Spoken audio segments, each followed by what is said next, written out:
ये रही एक किसान और भूतिया कहानी। किसान और भूतिया हवेली। बहुत समय पहले एक छोटे से गांव में एक किसान रहता था जिसका नाम रामू था। वो बहुत मेहनती और ईमानदार व्यक्ति था, लेकिन उसकी जिंदगी बहुत कठिन थी। उसकी खेती भी ज्यादा नहीं चलती थी और जीवन में सुख शांति का अभाव था। एक दिन रामू को गांव के बाहर एक पुरानी हवेली के बारे में पता चला।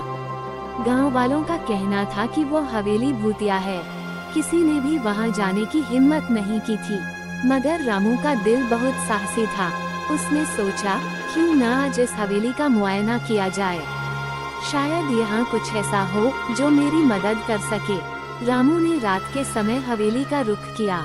हवेली की दीवारें सीलन से भरी हुई थी और अंदर जाने पर एक अजीब सी खामोशी छाई हुई थी।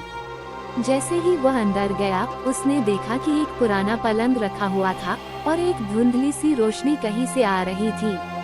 रामू ने कदम बढ़ाए और अचानक एक ठंडी हवा ने उसका चेहरा छू लिया। तभी उसे एक आवाज सुनाई दी, तुम यहाँ क्या कर रहे हो, किसान? रामू घबराया नहीं, उसने साहस दिखाया और कहा, मैं यहाँ किसी मदद के लिए आया हूँ। मुझे अपनी जिंदगी में कुछ अच्छा चाहिए। वहां से एक धुंधली आकृति बाहर आई जो एक महिला की थी। उसकी आंखों में गहरा दुख और अकेलापन था। मैं इस हवेली की आत्मा हूँ, महिला बोली। मेरे साथ कुछ बहुत बुरा हुआ था और अब मैं यहाँ फंसी हुई हूँ। रामू ने सहानुभूति दिखाई और पूछा, तुम किससे बुरी तरह परेशान हो? महिला ने बताया कि वो एक समय में बहुत समृद्ध थी, लेकिन एक धोखेबाज आदमी ने उसे ठगा था और हवेली के अंदर ही उसे मार डाला था। अब उसकी आत्मा शांति नहीं पा रही थी।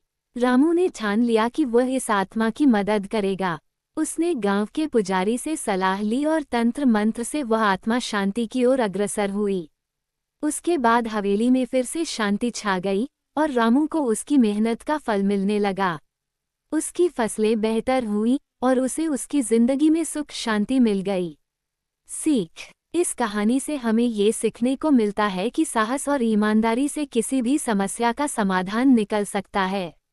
कभी कभी हमें अनजानी चीजों से डरने की बजाय उनसे जुड़कर उन्हें हल करने की कोशिश करनी चाहिए। क्या आप इस कहानी के लिए कोई चित्र चाहते हैं?